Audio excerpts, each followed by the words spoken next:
Welcome to Hyperallergenic Collection. Today I'm going to go through what is eczema, what are the symptoms of eczema, who gets it, what are the treatment stages, options, what are the lifestyle choices you have to make, and what is my experience relating to it. So what makes me qualified to speak about it? Well, I'm no doctor, but I'm going to share with you my experience with having a 6-year-old chronic eczema girl.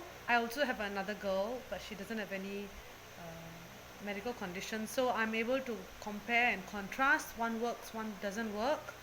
I'm also able to share what mistakes I've done before, what is my understanding after that, and what are the changes I made to make it work. So I've also documented my the 22 natural remedies make my girl itch free is the title of the book. So I want to make this video better guide you on how to treat it and what you should do, what you shouldn't do, and how you can help yourself by following some of the things that I did, because all these are tried, tested and proven, and most of the information I shared is by doctors, because we have seen numerous doctors, not just locally but even overseas. We have tried TCM, Ayurvedic, modern science, natural remedies like essential oil, sea buckthorn oil, tamuna oil, anything in every oil. I'll do another video on just natural remedies itself. But for now, let me just go to the basics. What is eczema? It's actually an inflammatory skin condition. There are many types of eczema, and atopic dermatitis and contact dermatitis are the more common ones. It affects up to 20% of the kids worldwide. In fact, that figure applies to Singapore as well. And 1 in 10 adults are also getting affected by eczema. So what is this eczema? Is it something that's infectious? Well, it's not infectious, but of 2 factors. It's a genetic condition, so it's being passed down by through the generations and to you now. So someone in your family must have had either asthma or allergies or some hay fever. That same defective gene has become eczema in this current climatic condition. So yes, so genetic is one part to play, and environment is another part to play. So you can have eczema in Singapore, and when you travel to another country, suddenly the eczema just disappears. So it's a combination of genetic and environment. So if the question is it infectious? Can it be spread from one person to another? The answer is no. People with eczema have 2 things. One, they have a defective skin barrier. So what that means is they lack this protein called filaggrin that helps to trap moisture. So what that means is that it becomes very dry because it's unable to trap the moisture, right? Secondly, it's unable to also protect the deep layers because it allows all the pollutants or irritants or allergens to go into your skin and inflame the surface or the deep layers. So that's why it's called an inflammatory skin condition. There are 2 types of eczema. One is dry eczema, where it's just dry and scaly and crusty if it's infected, and then with just a turn of the head, your skin is so brittle that it can crack and it becomes a wound. I'm not kidding you on that. So that's why moisturization is key for dry eczema people. There's also wet eczema where it's oozing, there's a lot of wounds, open wounds, red, it's oozing with pus because it's infected. That is called wet eczema.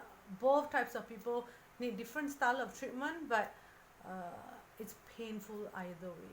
They also have an overreactive immune system disorder. So whatever goes in can get either thrown out through the mouth, they can vomit it out, or the body will try to purge out toxins through the skin, and that's why the skin appears so red, rashy. I remember my girl, when we went to Netherlands, we tried her on goat cheese because she is severely allergic to milk. Even the milk aroma kind of triggers her off. So we tried her on a small, like maybe just a pink goat cheese, sorry. We just put it in, and I don't think it would have even reached here. Then she let out this streak, and then she vomited out everything on the floor, and we were shocked. And the whole area, it started becoming so red and rashy. That was a reaction. Her immune system is reacting to that supposed intruder, allergen. It's commonly found in kids below 1 years old, and supposedly the magic number where they may outgrow it could be so either 2-year mark or the 5-year mark of puberty, or maybe after that they just learn how to self-manage themselves, isn't it? And these are the typical answers we got whenever we asked the doctor, when will our girl with chronic eczema outgrow eczema? But when you are a baby, you get eczema like literally everywhere. It can be anywhere. It starts off with the face, and then it next progresses to the folds where the sweat gathers, and then it just starts spreading. That's what happened to my girl. But when you grow into adulthood, supposedly based on what the doctors have advised, it becomes localized. Triggers could be in the form, it's mostly environmental triggers or food allergies. So if it's environmental triggers, it could be your weather changes, it could be the materials like wool. Wool is not a fantastic material for people with eczema. Dog fur, soft toys, dust mites, chemicals, artificial colors. My girl till now can't have immunship jelly that you buy outside because of the artificial colors. So everything is homemade. And environmental allergens, irritants are one. The other form of triggers is your food allergy. So those people who are born with eczema, supposedly they are more prone to food allergies, and I have seen this again with many people who approach me for eczema natural therapies. They eventually come to know that they have some form of food allergy. So these are the possible triggers. If you can avoid the triggers, then the flare-up tendency is a lot lesser. The bad news is it can never be cured. The good news is you can keep it under control. So there are 3 stages when a person experiences eczema. When it's highly inflamed, red, rashy, it looks so red, flushed up. I have tried the natural therapy approach even for that stage where it's, though it did tame down gradually.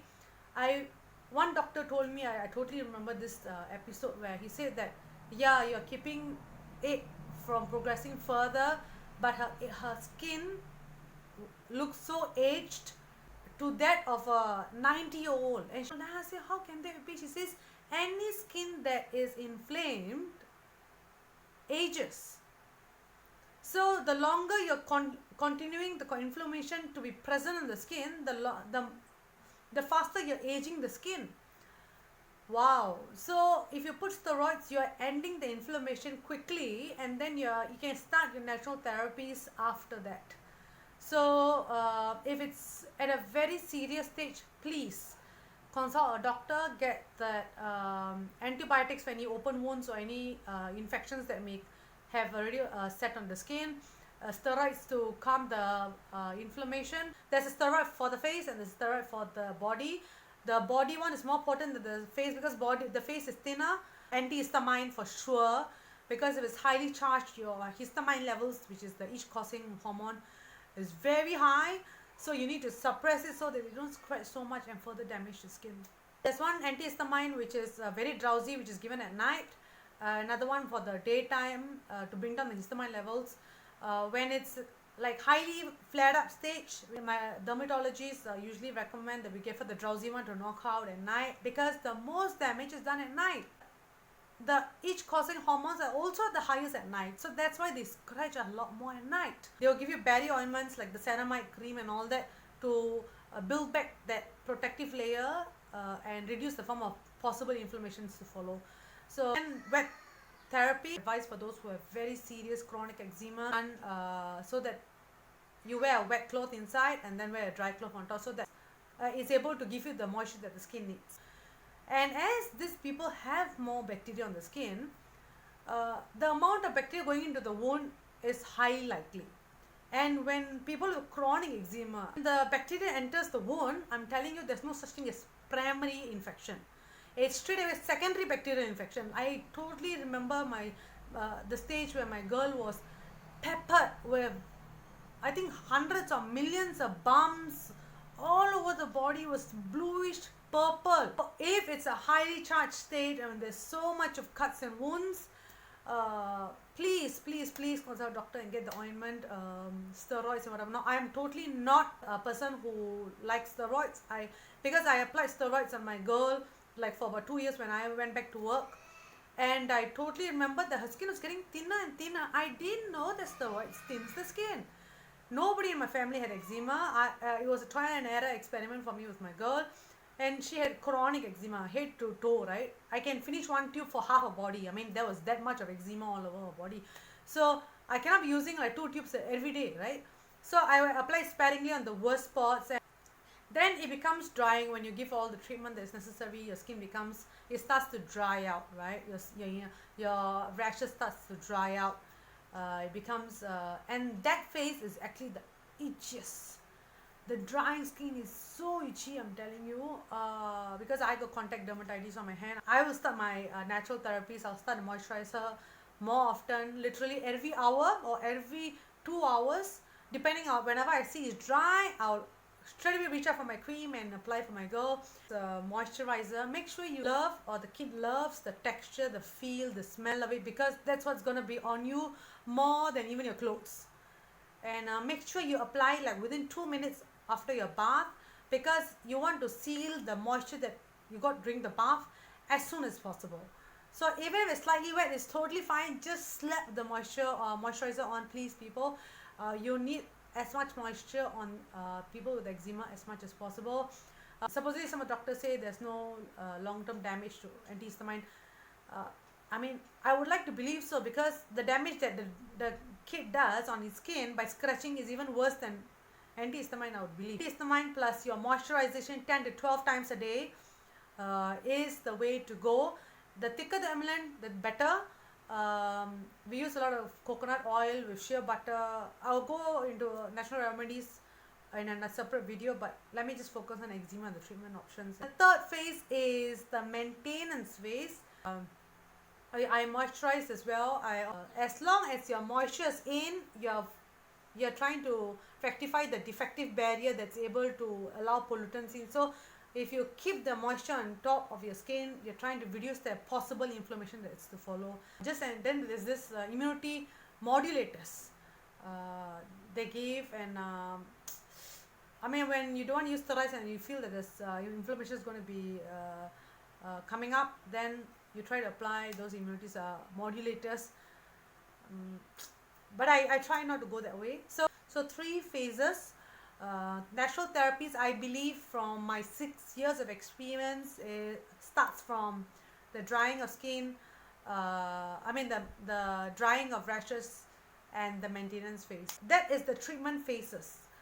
You also have to make some lifestyle choices when you have kids with eczema or you have eczema. We try to be as chemical free as possible. Instead of bleach, we use vinegar for the washing cycles. We also try to avoid wearing perfumes ourselves. Clothes, we try to wear, the lesser the color the better, because all these are chemical dyes when you have a colored top.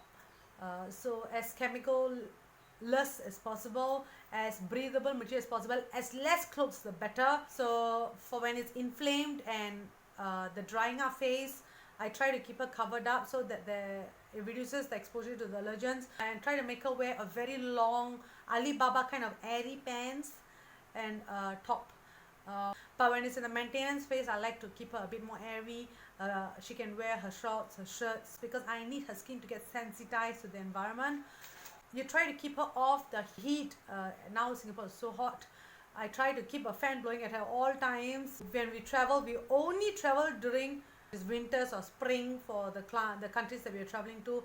We avoided countries that had like very hot weathers. When we travel out of the house, we only go to the malls where there's aircon. So we are very careful of where we bring my girl to, so that she is not subjected to heat. The most important thing is cut and file her nails. When you file itself is still not enough.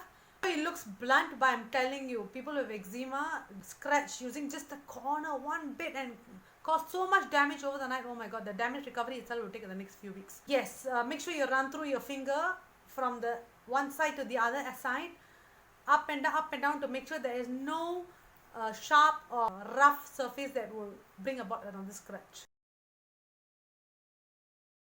there are many nutrients that's found to help the healing and prevention of eczema onset. So I'll do another video of it. One of them is essential vitamin D. This is where it gets a bit tricky because vitamin D is produced by the sun, and my girl is severely allergic to egg, so she can't take egg yolk, which is another form of vitamin D. So how do you go about having that? So I will cover about this in another video on nutrients for eczema people, that I feel that you have to, as much as possible, try to incorporate in your diet, so that they have all the forms of nutrients that will help expedite skin healing and skin regeneration and reduction of pigmentations which they have. If you scratch too much, it becomes so dark black. So I think I've covered the basics of eczema.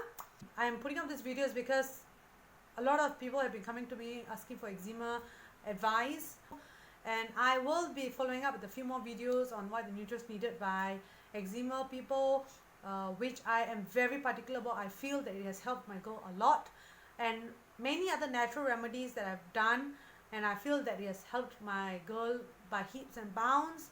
I will be covering that in another video as well. So stay tuned and do subscribe so that you can get information once I upload those videos coming up as soon as possible.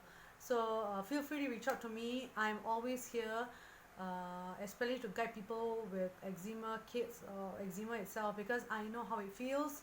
And these people are very prone to anxiety, depression, lack of sleep, because these people rarely sleep, especially with chronic eczema. It's so itchy, it's so uncomfortable for them. And because I still tuck my girl's hand, I hold my girl's hands and tuck her legs onto my legs before I sleep. So when she wakes up, I also wake up.